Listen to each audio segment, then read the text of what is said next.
En este calor, ¿quién se baña con agua caliente? Para que oremos por él, ella.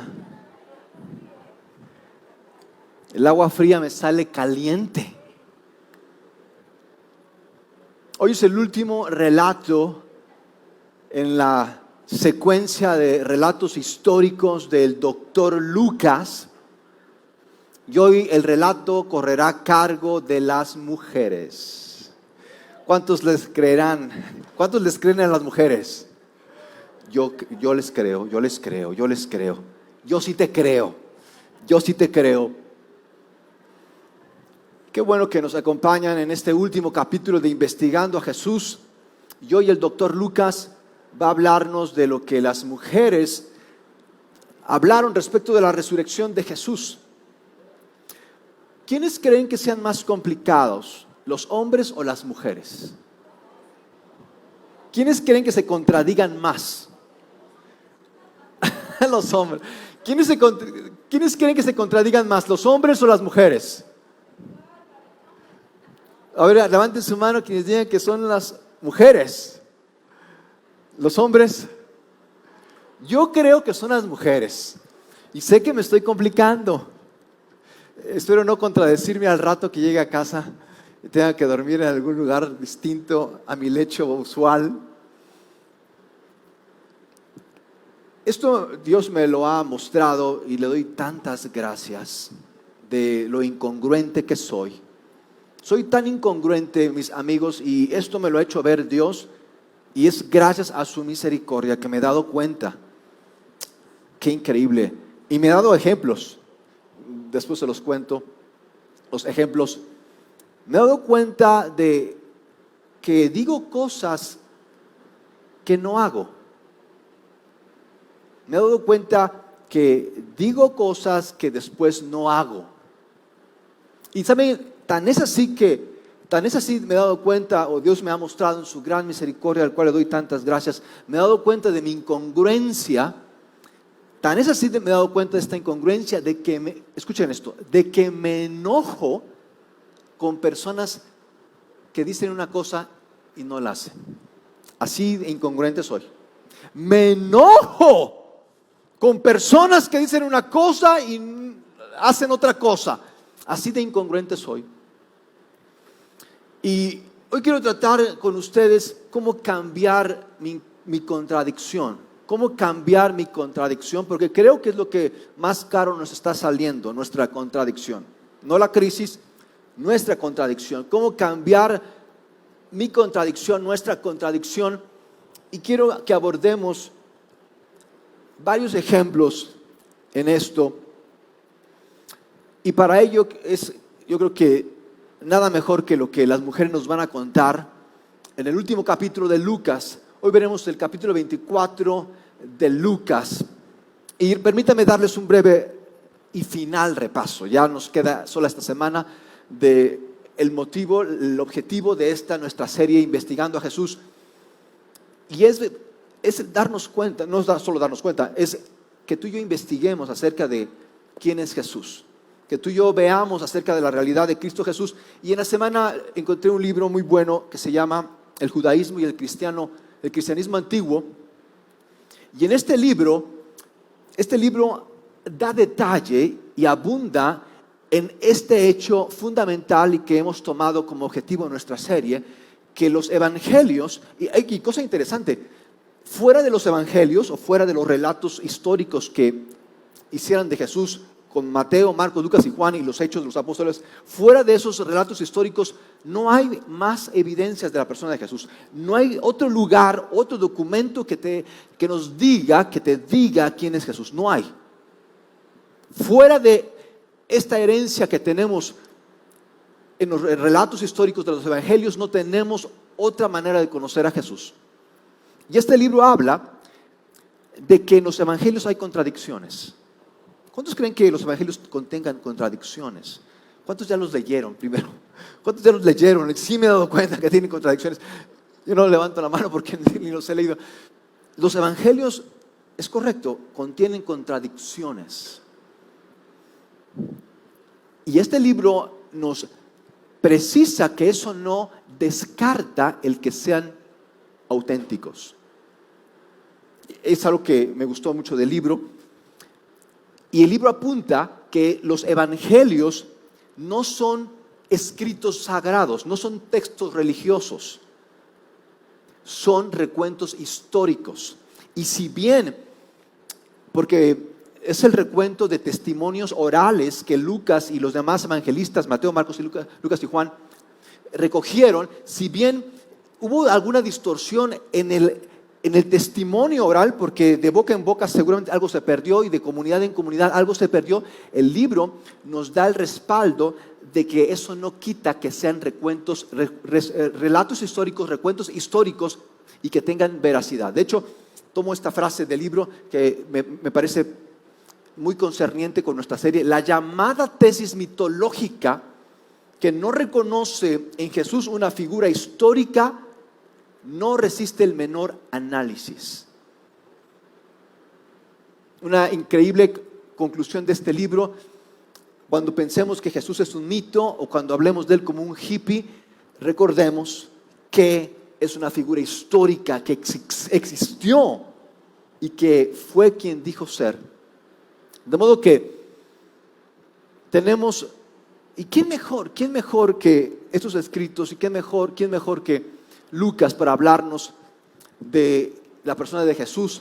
De modo que quiero brevemente compartir con ustedes el último capítulo de Lucas, el capítulo 24 de Lucas, donde vemos detalles increíbles acerca de la resurrección. Y permítanme comentarles esto: Mateo, Marcos, Lucas y Juan son esos evangelios, los cuatro contienen relatos de la resurrección. En algunos encontrarás relatos de algún milagro, en algún otro no, pero en los cuatro coinciden en el relato de la resurrección. Y algo interesante para los que les gusta investigar: no hay relato tan preciso y con tantos detalles en donde coincidan más de dos escritores que el relato de la resurrección. Puedes buscar algún relato, déjame ver si hay alguna otra fuente. En toda la edad moderna, en los últimos 2000 años, no hay otro relato tan robusto en su descripción de lo que sucedió que en la resurrección de Jesús. No hay otro en estos últimos 2000 años. Esto le da una increíble robustez a lo que hemos tú y yo creído. De modo que antes de pasar al texto de hoy, de Lucas 24, de cómo Jesús fue crucificado, quiero preguntarles: ¿por qué es que nos contradecimos? ¿Por qué nos contradecimos?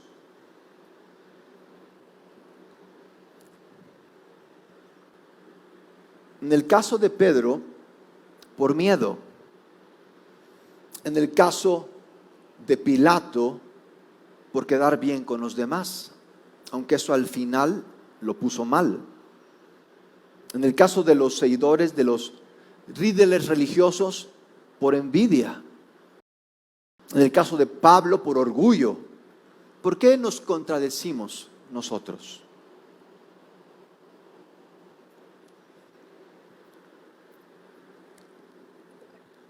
Y me parece increíble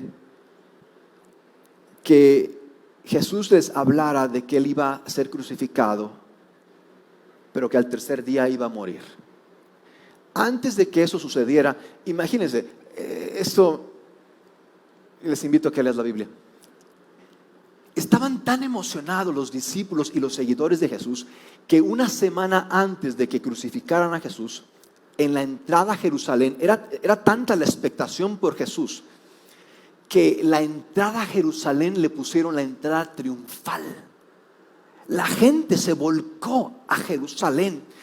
Pensaban en Jesús como un general cuando nunca portó un arma. Pensaban en Jesús como un conquistador cuando nunca salió de su país. Lo declaraban rey. Fue tan apoteótico, tan descomunal ese evento de la entrada triunfal a Jerusalén.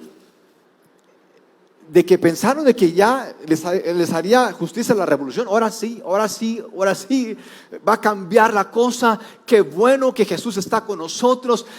Pensaban que el imperio romano se iba a poner a sus pies y iban a ayudarlos.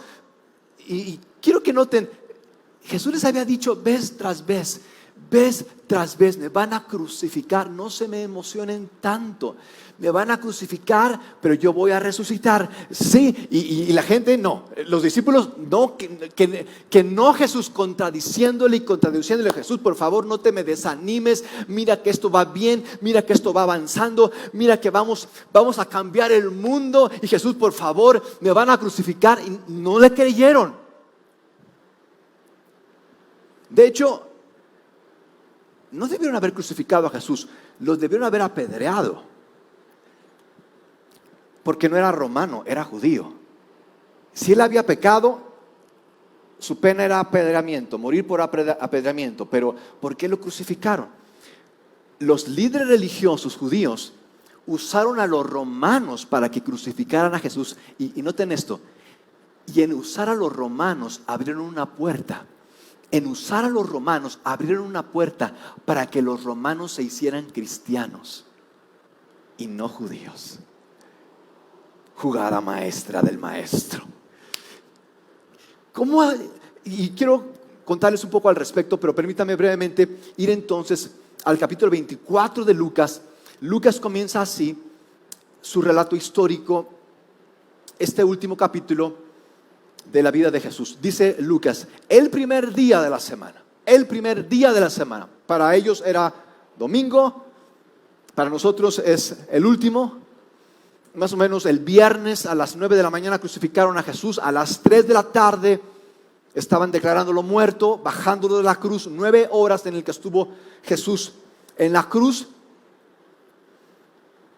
Y la costumbre era de que los crucificados fueran desechados y lanzados, aventados al basurero municipal, de modo que ahí fueran comidos por las bestias del campo. Ese era el destino final de todos los crucificados. Sin embargo, y como lo viéramos la semana pasada, no solamente Jesús tenía fans, tenía fieles, de modo que por ahí aparecieron 2 fieles y pidieron el cuerpo de Jesús. Intercedieron para que Pilato les diera el cuerpo de Jesús y ellos pudieran darle sepultura. Jesús de Arimatea, José de Arimatea y Nicodemo fueron esos 2 fieles que tomaron el cuerpo de Jesús, lo vendaron, le dieron su tratamiento de especies aromáticas para darle sepultura. Eso lo hicieron el viernes. Y dice aquí Lucas que el domingo, el primer día de la semana, las mujeres, muy de mañana, las mujeres fueron al sepulcro llevando las especies aromáticas que habían preparado. ¿Por qué habrían de ir las mujeres al sepulcro cuando ya había sido Jesús preparado para su sepultura? Porque ellas pensaron, seguramente estos hombres no lo hicieron bien. Déjame ir a revisar. Y fueron las mujeres por eso a ver que también habían hecho eso de la envoltura de esos hombres y de las especies aromáticas. No iban pensando en que Jesús había resucitado. No iban con la idea de que Jesús había resucitado. Iban creyendo que Jesús estaba muerto y que iba a permanecer muerto. Mis amigos, nadie pensaba que Jesús iba a resucitar. En ese momento no había discípulos que creyeran que Jesús iba a resucitar. No había seguidores que pensaran que Jesús iba a resucitar. Pilato estaba contento que por fin se había despachado de ese revoltoso. Pablo, que era fariseo, junto con toda la secta de los fariseos, estaban celebrando de que pudieron deshacerse de Jesús. Pregunta, ¿por qué estaban tan enojados los líderes religiosos con Jesús? Porque quiero decirles de que si bien Jesús murió por nuestros pecados, lo mataron por algo. ¿Alguien sabe por qué estaban tan enojados los líderes religiosos con Jesús? No solamente porque Jesús les estaba complicando y les estaba contradiciendo. ¿Alguien sabe por qué estaban tan enojados? Miren, los líderes religiosos creían más en Jesús que sus propios seguidores. Porque cómo se esforzaban por destruirlo. Sus seguidores, a la primera muestra de peligro, se fueron corriendo, y sus enemigos, los líderes religiosos, dijeron: esto lo tenemos que acabar y lo vamos a acabar. Ellos creían más en Jesús que sus propios seguidores. ¿Alguien puede decirme por qué estaban tan enojados estos líderes religiosos con Jesús? Aparte que les estaba complicando todo. Les voy a decir por qué. Porque Jesús les estaba echando abajo el negocio de los sacrificios del templo.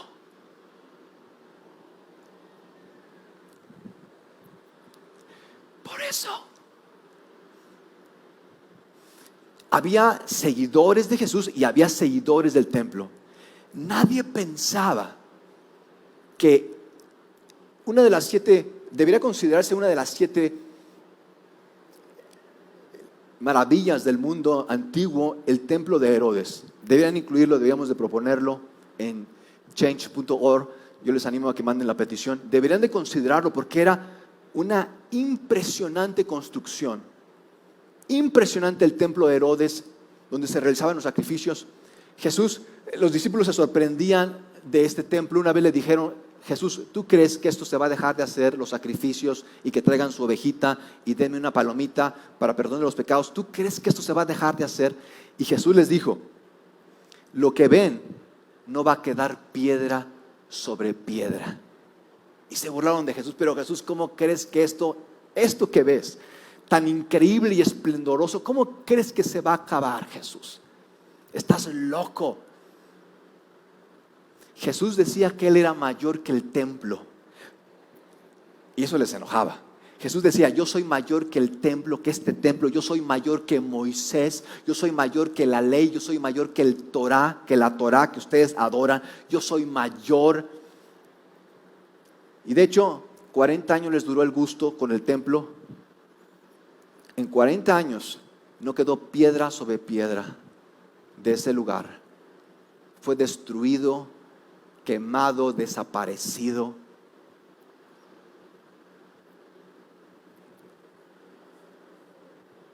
De modo que, ¿por qué nos contradecimos? Porque yo creo que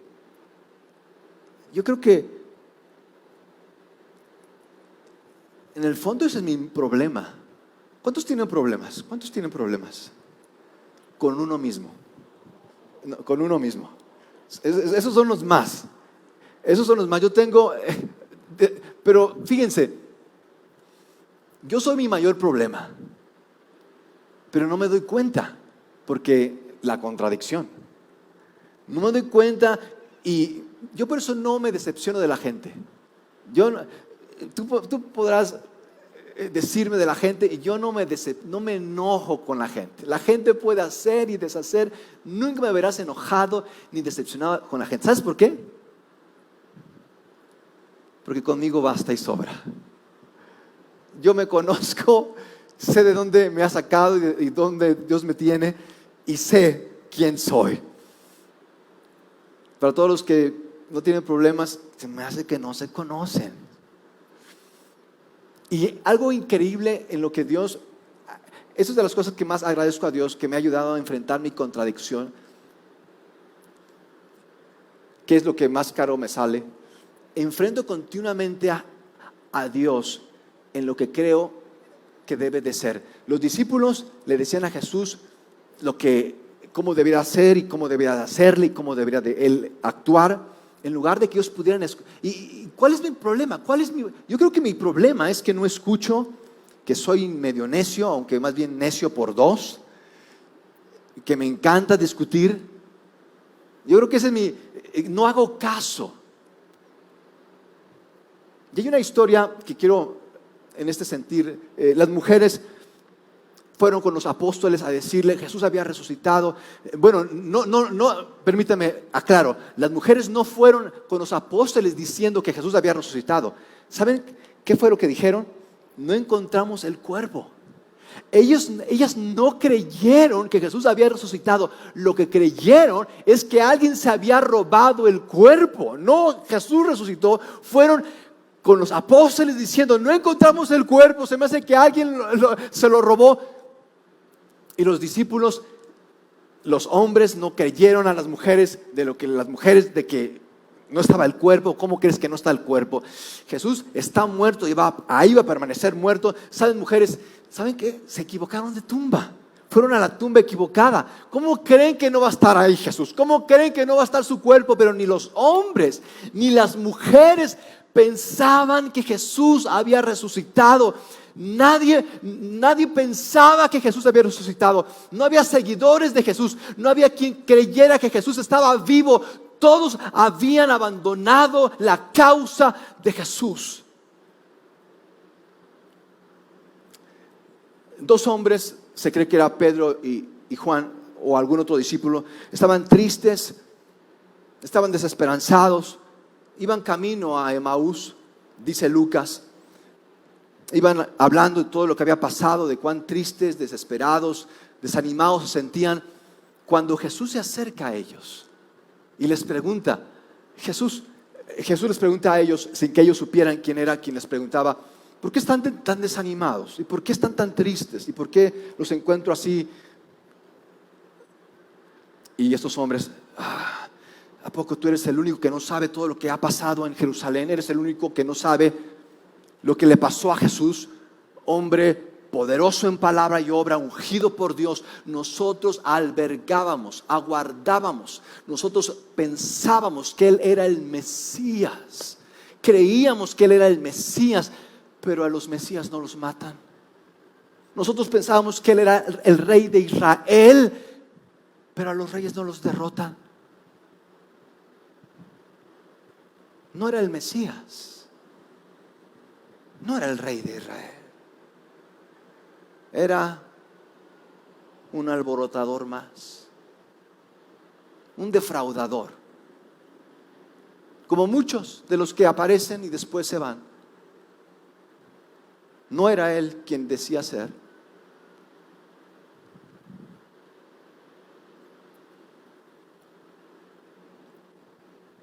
Y quiero brevemente transportarlos 300 años después, 27 de febrero del año 380.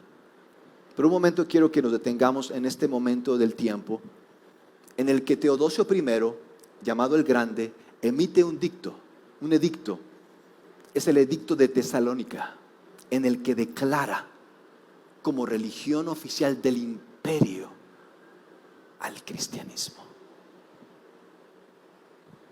¿Dónde? ¿Cómo? ¿Dónde? ¿Por qué? O sea, ¿dónde fue que me perdí? ¿Cómo pasó esto de ser una secta a ser la religión oficial del imperio romano? Roma, el epicentro del imperio más poderoso de todos los tiempos, cuya selección de fútbol este año no pudo llegar al mundial. Roma, la ciudad eterna.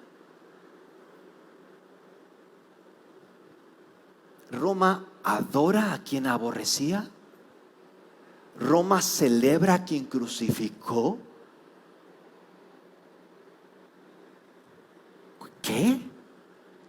¿Dónde fue que me perdí? Y noten esto, no solamente se emitió este edicto del emperador con el cual el cristianismo era la religión oficial del imperio, no de mi colonia, del imperio. No solamente eso, escuchen esto, el financiamiento público con el cual se mantenía el Partenón romano, y en ello a todos los dioses del Partenón, desde Júpiter hasta Baco. Esta semana recordé a Baco porque una persona muy querida le salió a decir en sus invocaciones por Dionisio, así dijo. Antes decía por Santa Cachucha, tantas personas se invocaba. Esta semana invocó a San Dionisio. Le pregunté, ¿sabes quién es Dionisio? Ni sabía quién era Dionisio. Dionisio es el dios griego del vino, Baco es el dios romano. Son los mismos dioses, más que revolcados. Los del Partenón griego y los del Partenón romano. Quien era Zeus para los griegos ahora es Júpiter para los romanos. Y el imperio romano financiaba a los sacerdotes, financiaba el Partenón, financiaba el que se creyera en todos esos dioses. Y ahora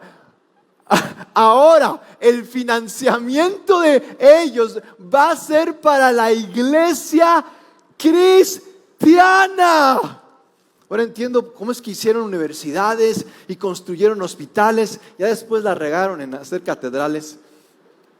No sé cómo se les ocurrió.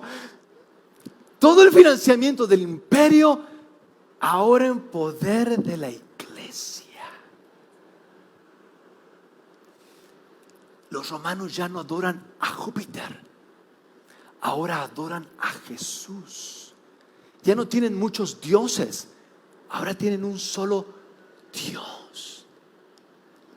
O sea, te lo estoy contando rápidamente, que no nos alcanza la imaginación, no me alcanza la imaginación para ese cambio. Mis amigos, yo ya no vuelvo atrás. Conozco suficiente como para ya no volver atrás.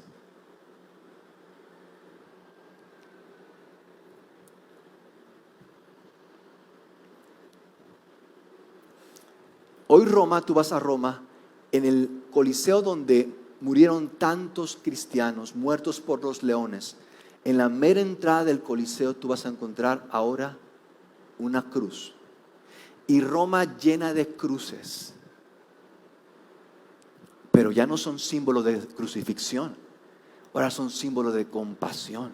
Ya no son un símbolo de vergüenza, de derrota. Ahora son un símbolo de triunfo y de amor. La cruz ya no es un símbolo de martirio, de dolor. Ahora es un símbolo, la cruz ahora es un símbolo de perdón y de propósito. Regresemos 300 años antes con esos discípulos que estaban tristes. Jesús se voltea y les dice: oh, qué torpes son. No quise ponerles esa traducción porque alguno se iba a enojar, ya no iba a regresar. Después esta versión: qué lentos son, no torpes. Así les dice Jesús a estos dos de camino a Emaús: qué lentos son ustedes, qué lentos son ustedes para comprender, y cuánto les cuesta creer lo dicho por los profetas. ¿Será que mi contradicción no es más que mi corazón cerrado? ¿Será que mi contradicción no es más que mi resistencia a Dios? Y Jesús les dice a estos discípulos, no les dice, les explica desde Moisés, pasando por todos los profetas, les explica cómo en las Escrituras desde hace 4,000 años se estaba hablando de Él, de Jesús mismo. No solamente yo les dije que iba a morir en la cruz, iba a resucitar. Los profetas, Moisés, no solamente ellos, los ángeles hace rato les recordaron diciéndoles que andan buscando entre los muertos al que vive. Él les había dicho que así como lo iban a crucificar, iba Él a resucitar. Qué lentos son para comprender y cuán difícil se les hace creer. Qué difícil. Y tal vez la crisis que hoy pasamos, o tal vez las complicaciones que hoy tenemos, solo sean porque nos cuesta trabajo creer.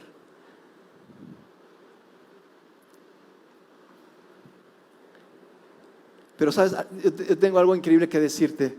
Para todos los que siguen a Jesús, no importa que ya no quieras seguir, Jesús va a encontrarte en donde estás.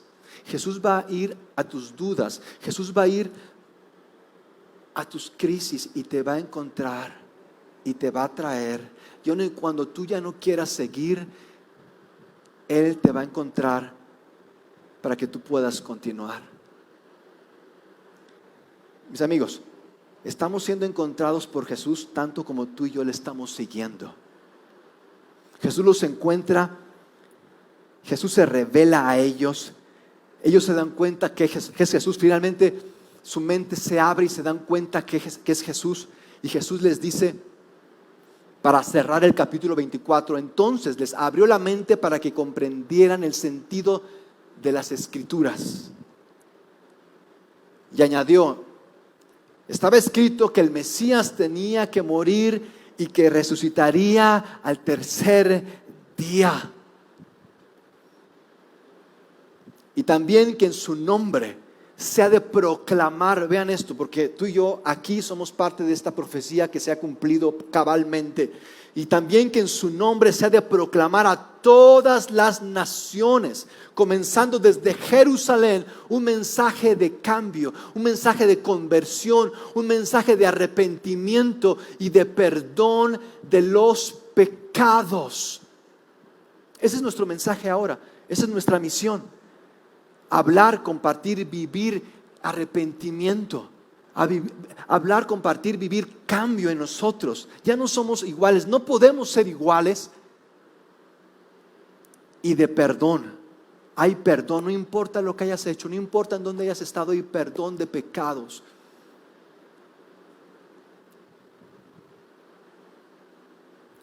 Ustedes son testigos de todas estas cosas. De modo que el más grande misterio que existe, y puedes investigar al respecto, ¿cuál es el más grande misterio que existe? El más grande misterio que existe es cómo una secta pasó a ser financiada por el imperio, cómo un crucificado llegó a ser ahora el centro, la conversión de un imperio. Ese es el más grande misterio y la respuesta está en la resurrección de Jesús. Esa es la respuesta. Pero hay un más grande misterio que es el que está detrás de mi contradicción. Es el misterio, ¿saben? Detrás de todas mis contradicciones, detrás de todo lo que creo que es mi crisis y por qué soy como soy, detrás de todas mis contradicciones está este gran misterio. ¿Quién soy? ¿De dónde vengo y a dónde voy? Ese es el más grande misterio que no logramos descifrar. Y sé que nos preguntamos de qué va a ser de la tierra, a dónde vamos a ir cuando todo esto se acabe y queremos descubrir el espacio y todavía no nos conocemos. Esto me parece increíble. Los judíos estaban tan emocionados con Jesús que no escuchaban que Jesús les decía que lo iban a crucificar, pero que él iba a resucitar. Mis amigos, estaban tan emocionados que gritaban, Rey, Rey, Rey. Los mismos que después gritarían, crucifícale, crucifícale, crucifícale. Gritaban, Rey, Rey, Rey. Querían hacerlo Rey de Israel, pero no querían hacerlo Rey de su corazón. Así de incongruentes somos. El más grande misterio es ¿quién soy? ¿Quién es Dios? Y si estoy bien con ese Dios. Ese es el más grande misterio y detrás del cual están todas nuestras preguntas, dilemas y dudas, complicaciones, contradicciones. Ese es el grande misterio. ¿Quién soy? ¿Quién es Dios? Y si estoy bien con Dios. Y Jesús, nadie mejor que Jesús. Nadie con la autoridad, mis amigos, nadie tiene la autoridad para hablarte de Dios, nadie, sino solo Jesús. Nadie tiene autoridad para hablarte de Dios, sino solamente Jesús. Y Jesús te dice, Jesús nos dice, ese misterio está resuelto. Yo vine para mostrarte quién es Dios.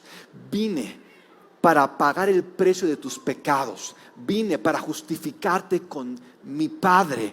Ahora sabes que Dios es tu Padre, porque yo te lo enseñé. Dios es tu Padre y te llama a que te vuelvas a Él, que te conviertas a Él, que te arrepientes y que regreses a Él, porque Él te recibe para perdonarte, Él te recibe para abrazarte. Regresa, puedes resolver este misterio hoy. Hoy. De modo que no queda ya más misterio. Ya no tenemos por qué contradecirnos. Está la invitación para seguir a Jesús. Tú a dar un paso para seguir a Jesús.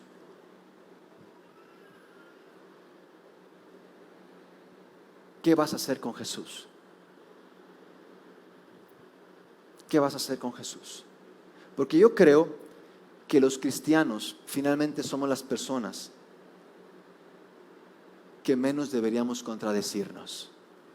Y yo creo que mucha gente no es cristiana porque ve mucha gente cristiana que cómo se contradice. Y tal vez tú por eso no le entras al cristianismo, porque conoces demasiadas gentes cristianas que cómo se contradicen. Líderes que se contradicen. Pero yo quiero pedirte hoy que no veas a esos cristianos que se contradicen, a esos líderes que se contradicen. Yo quiero que veas a Jesús.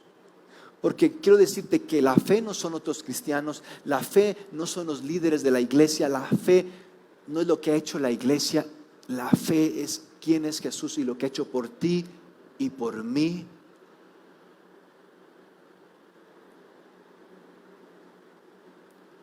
Jesús no se contradijo. Jesús no se contradijo cuando Él resucitó y ascendió al cielo y nos dejó. Señor, tú te contradijiste porque resucitas y nos dices que llevemos este mensaje, que tengamos esta misión y ahí te vas. ¿Y dónde estás? ¿Dónde? No sé, te fuiste. Jesús no se contradijo.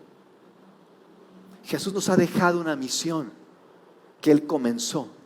Y va a regresar cuando esta misión tú y yo la hayamos completado. El reino de Dios Él lo trajo.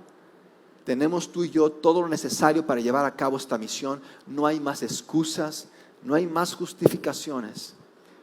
Tenemos todo lo que necesitamos porque en Jesús todo Dios ya nos los dio. Amor, ¿qué les parece si nos ponemos de pie? ¿Qué les parece si oramos? ¿Qué les parece si considera esta contradicción en la que hemos vivido? Considera si tal vez hay esta contradicción en tu corazón y que hoy pueda el Señor, mis amigos, detrás de mi contradicción está mi corazón no contrito, está mi corazón que sigue resistiendo, está mi corazón que no ve, que no quiere ver. Padre,